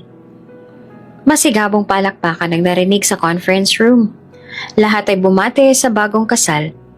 May ilang nagsabi pa nga ng congratulations at you look stunning, Mrs. Mercadejas. Ngunit ilang sandali pa ay bumukas ang pinto. Dumating si Marco kasunod sa Lexi, kaya ang lahat ng atensyon ay nabaling sa dalawa at nagsimula rin ang mga bulong-bulungan, lalo pat ang alam ng lahat ng mga naroon ay si Lexi nga ang pakakasalan ni Ethan at hindi ang ibang babae. Congratulations, Ethan, and you too, Duha. Saad ni Marco na may kakaibang ngiti. Yes, congratulations. How unexpected. Sabi naman ni Lexi tsaka pinasadahan ng tingin si Duha mula ulo hanggang paa na animoy minamaliit nito ito. Tumango lamang si Ethan pero si Duha ay ramdam ang mga matang mapanukat ni Lexi. Nang makalabas na ang karamihan sa conference room, naiwan silang apat. Ethan, Duha, Lexi at Marco. Humalukip-kip si Lexi. Ang boses ay puno ng sarcasm nang magsalita na ito. I must say, Ethan, you never fail to surprise. From high society engagement to marrying the helper. Quite the fall from grace. Si Marco sa gilid ay napangisi. After all, ito naman ang gustong-gusto ni Marco na mangyari. Ang makita ang humiliated si Ethan. Pinasadahan muli ng tingin ni Lexi si Duha mula ulo hanggang paa. No offense, Duha, but let's be honest. Do you even know how to carry yourself in a corporate event? Isang hamak na kasambahay? You don't have any right to say that to my wife, Lexi. Mariin naman na sabi ni Ethan. Lalo na, kung higit na mas better siya kesa sa'yo. Baka nakakalimutan niyo na nasa kumpanya ko kayo at wala ni sino man ang may karapatan na maliitin ang asawa ko. Alam mo, Ethan, ang babaw mo. Nagpakasal ka sa katulong? Ganyan ba kababang tingin mo sa sarili mo? Kantsaw ng ex-fiancé ni Ethan habang nakapulupot ang kamay nito sa braso ni Marco. Habang kami, power couple na. Sorry hindi ka nababagay sa liga ng elite. Dagdag pa ni Marco, sabay tawa. Nagtiimbagang si Ethan sabay hawak sa kamay ni Duha. Ang dati niyang kasambahay na ngayon asawa niya na. From luxury to laundry. She must be really something in private to make you choose her over your reputation. Sabi pa ni Lexi kay Ethan. Let's get one thing straight, Lexi. Yes, I married her. And you know why? Because she has something you never had. Nagtaas ang kilay ni Lexi. Oh? And what's that? A mop and a uniform? No. Dignity. A heart that isn't made of ice. And unlike you, she never needed a last name to be worth something. Doon pa lang, wala ka na sa kanya. Humalakak si Lexi. Bagaman halata sa mga mata nito na hindi ito natutuwa sa pinagtanggol ni Ethan si Duha, gayang dati ay iyon din ang ginagawa ni Ethan para dito. She's a maid, Ethan. You don't build empires with someone who used to clean floors. Matalim na tiningnan nito ni Ethan. You don't need power to stand tall, Lexi. But clearly, you need to step on others just to feel tall. That's the difference between you and her. Ethan, kahit balik ta rin man natin ang mundo, isang hamak na kasambahay pa rin ang pinakasalan mo. Malayong malayo sa akin na siyang dapat na iharap mo sa altar. Sabi pa ni Lexi, sabay na niliit na tiningnan si Duha. Para bang inaasahan ng dalawa na mangingimi si Duha na maiiyak ito o kaya'y mananahimik sa hiya. Ngunit taliwas sa inaasahan, bigla na lang itong tumawa ng isang mahinahon pero mapanupalpal na tawa. At least I was worth marrying. And you? You were worth leaving. Saadi Duha. Nanlaki ang mga mata ni Lexi. Hindi inaasahan ang sagot. Ngunit tuloy-tuloy si Duha. Ang tono niya ay kalmado pero ang mga salitang binibitawan ay matalim. You talk like a queen, Lexi. But let's not forget, he didn't choose you. He chose to marry me. Tinuro niya pa ang kanyang sarili. And if being a maid means having enough grace, strength and dignity to be loved genuinely, then I'd rather be that someone than someone who got replaced. Napatingin din si Ethan kay Duha. Hindi maitago ang ngiti sa labi nito habang pinagmamasdan ng tapang ng asawa. Besides, your opinion stopped mattering the moment he said, I do to me, not to you. Namutla si Lexi at si Marco naman ay hindi rin nakaimik. Samantalang makikita naman sa mukha ni Ethan kung gaano ito naka-proud kay Duha dahil hindi nito hinayaan na maliit lamang siya nito. Isang hakbang ginawa ni Duha palapit kay Lexi. At kung kanina puno ito ng yabang, ngayon ay hindi na rin nakaimik at napaatras pa sa kanya. Let's not forget, Lexi. You lost your chance. So maybe it's time you stopped showing up like this is still your stage dahil ako na ang asawa. Ako ang pinakasalan. At ako ang nagdadala ng apelidong Mercadejas. Hindi gaya mo na nananatiling manloloko at kapiling ang isang lalaki na hindi ka man sigurado kung mahal ka ba talaga at kung handa kang pakasalan. O baka ginagamit ka lang para magmukhang mas angat siya kesa sa asawa ko. But obviously, walang-wala pa sa kalingkingan ng aking asawa. Nasa mansyon lamang sina Ethan at Duha.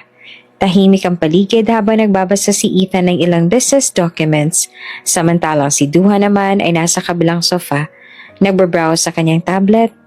Maya-maya ay pumasok ang isa sa mga kasambahay. Sir, ma'am, may panauhin po kayo. Ang magaling i-inform mo nito sa kanila. Pareho silang napatingin. Tumango si Ethan sabay sabi, Let them in. Ilang saglit lang bumukas ang pinto at sabay na pumasok ang isang mag-asawa na parehong naka-formal attire. May aura ng kapangyarihan at yaman. May aura silang hindi basta-basta na para bang bawat hakbang nila ay may dalang impluwensya. Laking gulat ni Ethan nang bigla silang umiti kay Duha. Sweetheart! Magiliw na bati ng mga ito. Tumakbo pa ang ginang palapit para yakapin ng mahigpit si Duha na lihim na lang na napairap. Our daughter finally decided to show up again. Akala ko'y habang buhay mo na kaming pagtataguan. Wika naman ang matandang lalaki. Taglaka din palapit ang lalaki at niyakap si Duha. Nagulat si Ethan. Halata sa kanyang mukha ang pagtataka. Lalo na nang tawagin nilang anak ng kanilang mag-asawang Vargas, si Duha. Ang pamilyang Vargas ay may hawak ng ilan sa pinakamalaking shipping businesses sa bansa at maging sa Asia. At sa kabila ng yaman ng kanilang pamilya, nananatili silang private sa kanilang buhay na wala nga may alam kung sino-sino ang mga anak nila. Akala ni Ethan ay nagkataon lang na Vargas din ang apelido ni Duha kasi common naman ang surname na yon.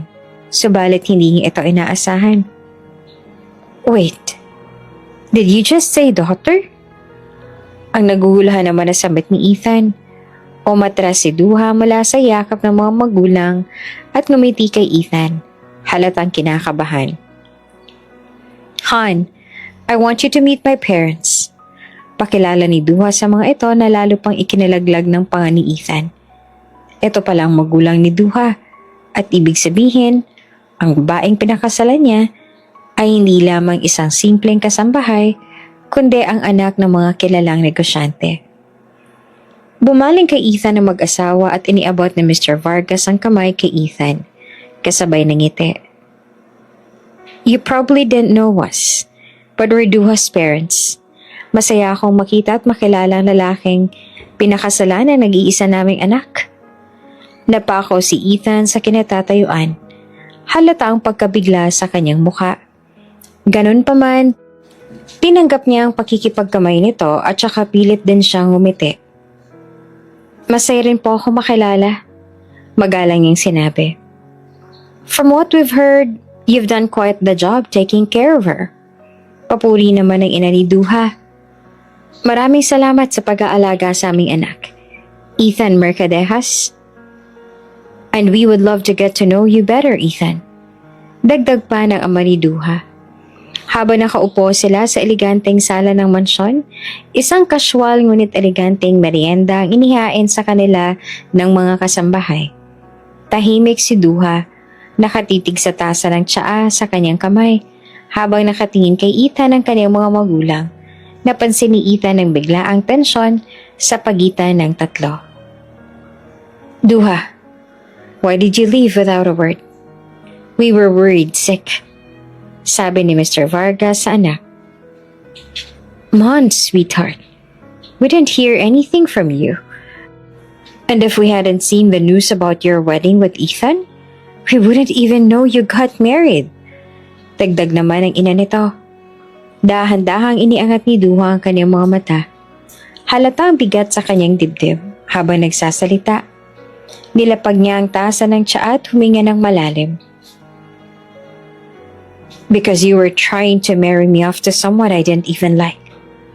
Someone I couldn't ever imagine spending my life with. Dahilan ni Duha. Ramdaman naman ni Duha na tinititigan siya ni Ethan. Nagkatinginan pa ang mag-asawa. May tensyon sa kanilang mga mata, ngunit pinipigilan ng emosyon. Ayokong ikasal sa taong hindi ko naman mahal. I didn't run away because I hated you. I ran away because I wanted to love freely. Nalunok ni Ethan ang sariling laway habang tahimik na nanonood sa tagpo.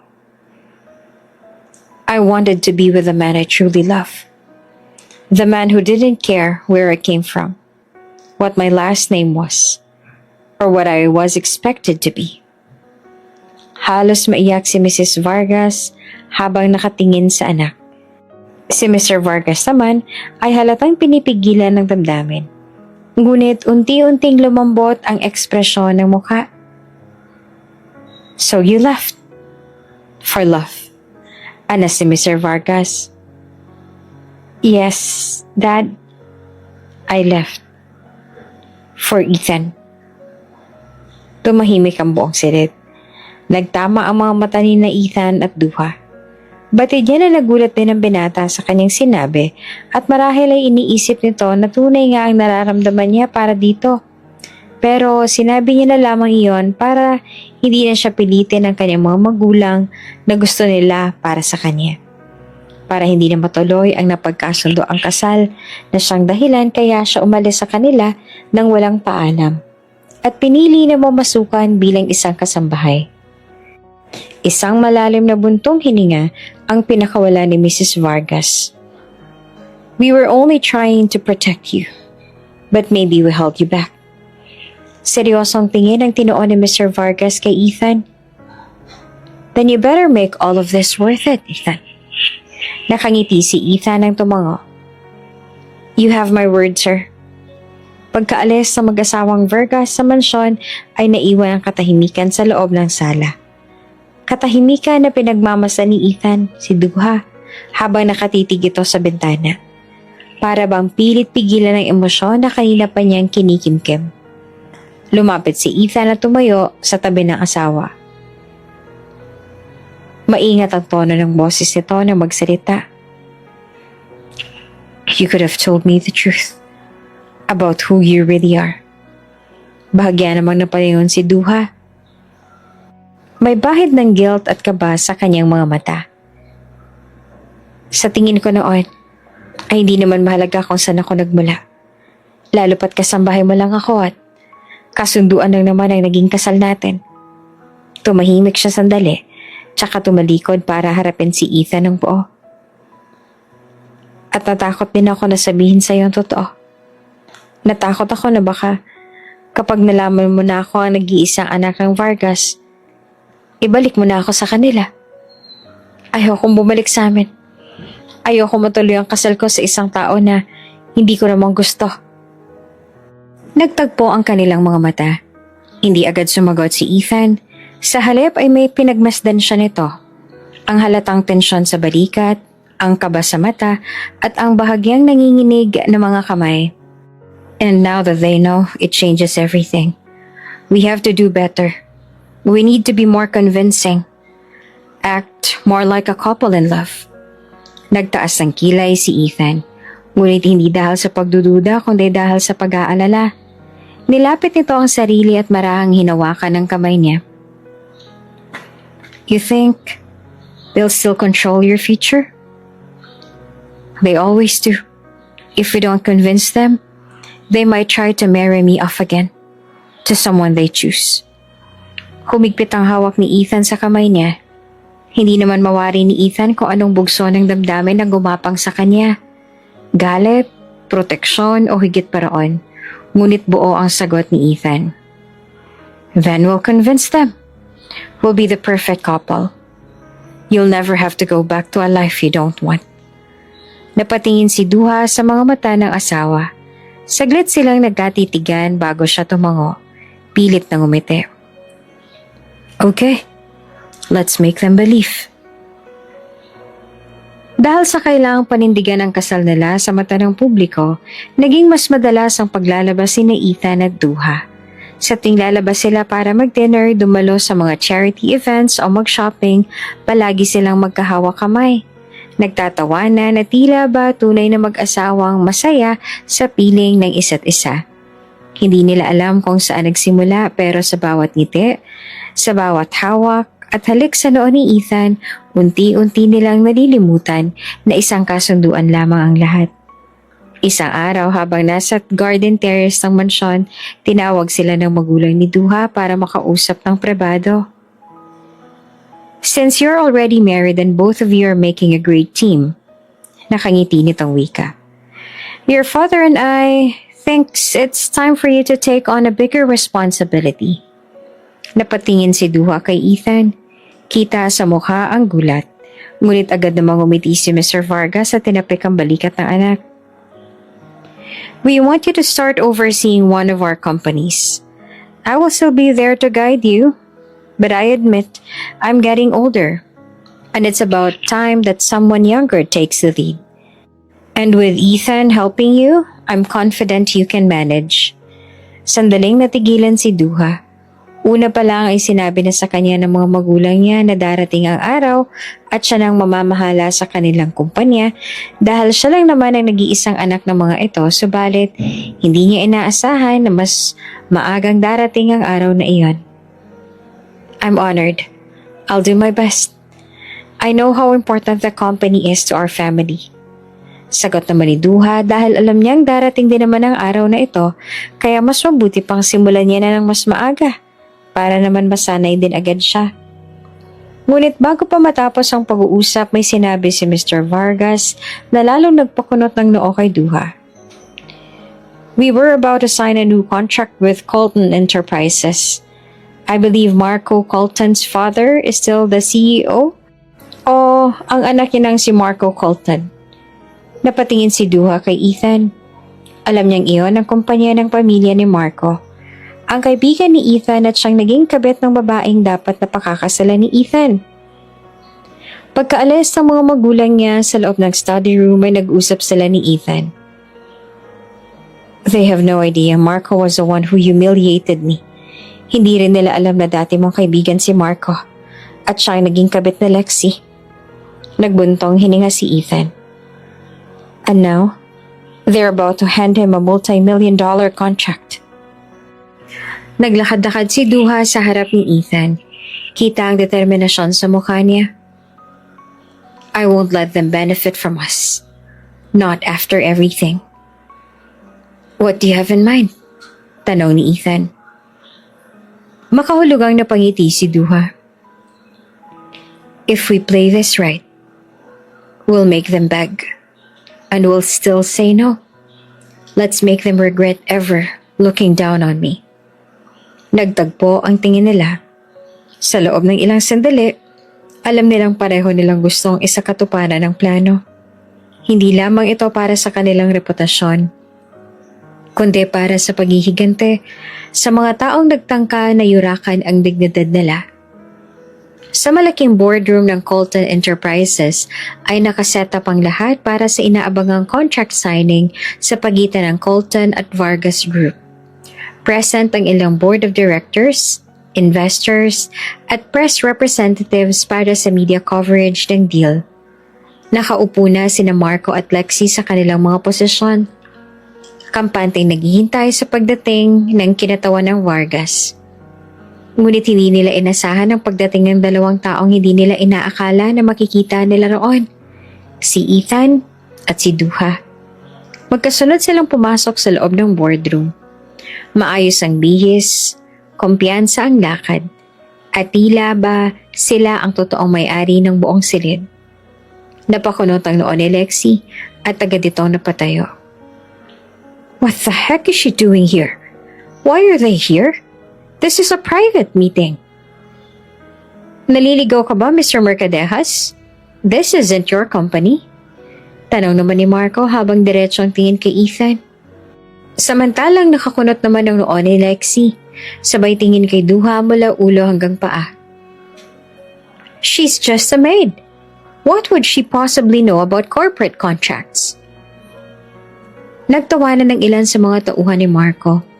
Ngunit ang ibang VIP guests ay nagkatinginan. Hindi makapaniwala sa asal na ipinakita ni Lexi sa harap ng publiko. Tumayo si Ethan at hindi natinag sa panalait at ngumiti lamang ng bahagya. Well, that maid you're talking about is actually the CEO of Vargas Group. Biglang natahimik ang buong silid. Ang mga mata ay agad na tumingin kay Duha na ngayon ay nakaupo na sa harap. Katabi ni Ethan, kalmado ngunit matapang ang ekspresyon sa mukha.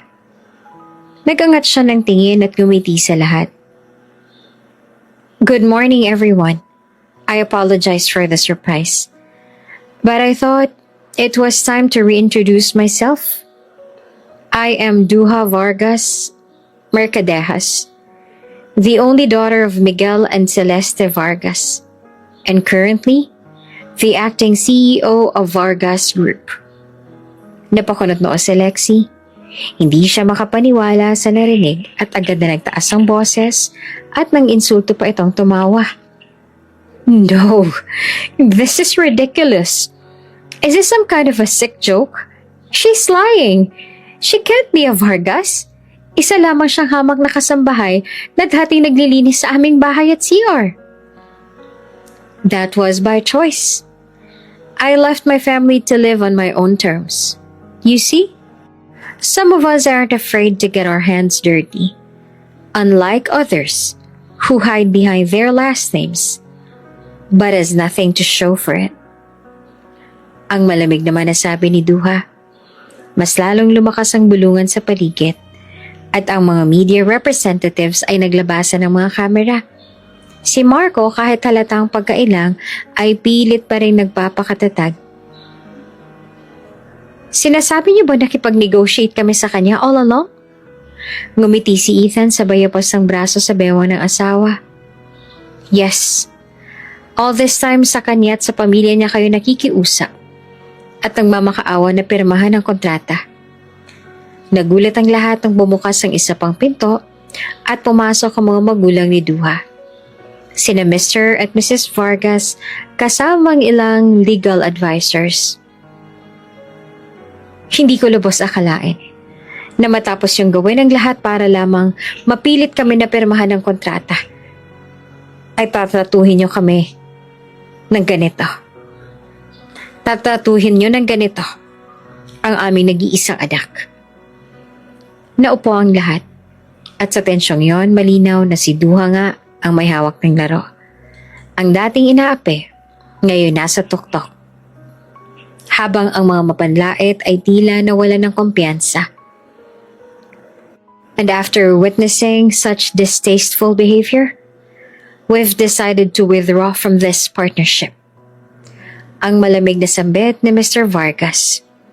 Nagkagulo sa loob ng silid. Nagtaasan ng mga kilay. At may ilan sa press na agad na nagtanong kung bakit. Si Marco naman ay agad na lumapit sa mag-asawa at halatang desperado. Mr. Vargas, this must be a misunderstanding. Let's talk privately. Surely we can work something out. Pakiusap pa ni Marcos. Our decision is final, Mr. Colton.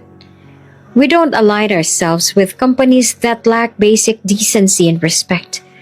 You've shown us enough. Hindi kami makikipag-ugnayan sa mga taong hindi kayang irespeto ang aming anak na siyang bagong CEO ng Vargas Group. Wala nang nagawa ang pakiusap ni Marco dahil buo na ang pasya ng mga Vargas na hindi na pirmahan ang contract at putulin na rin ang kung anumang ugnayan sa kanila. Napalunok si Marco habang si Lexi ay natigilan naman at namutla. Si Ethan ay tahimik namang nanatiling nakatayo sa tabi ni Duha. Habang ang huli ay dahan-dahang lumapit kay Marco at Lexi. Confident at kalmado. I hope this will be the last time we ever have to cross our paths. Ani Duha sa tahasang tinig. Huminto siya saglit. Tinitigan si Lexi ng diretsyo. And if you ever try to pull another stunt, know that this humiliation is just a taste of what my family and my husband are willing to overlook. So don't test me again. Napaatras si Lexi. Hindi makatingin ng diretso kay Duha. Ngunit bago tuluyang umalis, muling nagsalita si Duha. And Lexi, fix your attitude. It's the only thing worse than your ego. Mas banayad na ang boses ni Duha at matamis din nang umiti siya dito. Bumaling si Duha kay Ethan at magkasabay silang lumakad palabas ng boardroom. Kasunod ang mga Vargas, naiwan sa loob si Marco at Lexi, pahiya at tahimik. Habang ang ibang naroon naman ay bulong-bulungan ng nangyaring kahihiyan ng Colton Group. At dahil nga sa takot na baka tuluyang bumagsak ang Colton Groups, hindi na ulit gumawa ng anumang hakbang sina Marco. Ganon pa man, ay hindi man lang sila nag-apologize sa kanina, ngunit wala naman na silang pakialam doon. Lalo pat kinakaharap nila ang consequences ng kanilang ginawa. Lalo na kay Ethan, dahil nagsimula nang magsialisan ang malalaki nilang investors matapos malaman na binitawan na ng Vargas Group ang Colton Group at pinutol na rin ng Mercadejas Corporation ang anumang koneksyon sa kanila. Habang lumilipas ang mga buwan mula nang mapahiya ang Colton Group, unti-unti nagbago ang dynamic sa pagitan ni Ethan at Duha. Ang dating pagpapanggap ay tila nawala at napalitan ng totoo at natural na lambing. Saan man sila magpunta, mga business events, charity, galas, o kahit simpleng dinner sa mansyon, lagi silang magkasama, masaya, at tila hindi mapagkakamalang scripted ang kilos nila. Nawala na sa isip nilang nagpapanggap lamang sila dahil tila ba natutunan na rin nilang magustuhan ng presensya ng isa't isa. Mahigit 6 na buwan na mula nang ikasal sila at ni minsan, hindi nila naramdaman na pilit ang mga lahat ng ito para magmukha silang kapanipaniwala. Isang gabi, habang nasa veranda ng mansyon at tahimik na pinagbabasta ng mga bituin, nakaupo silang dalawa sa isang malambot na upuan. May hawak na wine si Ethan, habang si Duha naman ay nakasandal sa balikat niya. Do you realize how strange this all started? Tanong ni Ethan na malambing na tono. Mahina naman natawa si Duha. You're talking about our contract marriage?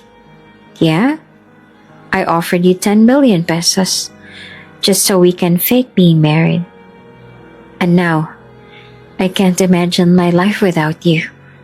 Napatingin si Duha sa asawa na seryoso ang ekspresyon. Mahina ang kanyang boses nang sumagot siya. I used to think love was something I could avoid, that I could run from it if it got too real. But with you, I didn't even notice it was already happening. Habang nagsasalita siya, marahang hinawakan ni Ethan ang kamay ni Duha. I guess we've both fallen without realizing it. And what we started as convenience is now something I wouldn't trade for anything. Me too.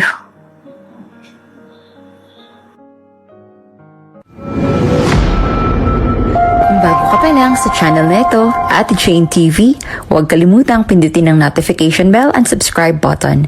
Sana po hindi naman malaking abala sa inyo ang pagpindot ng subscribe button dahil ang kapalit po nito ay ang pagsuporta para makapag-produce ng mga libreng stories sa mga channels ni Ate Jane. Maraming salamat! Ang babaw mo naman. Nagpakasal ka sa isang katulong? Ganyan ba kababang tingin mo sa sarili mo? Kantsaw ng ex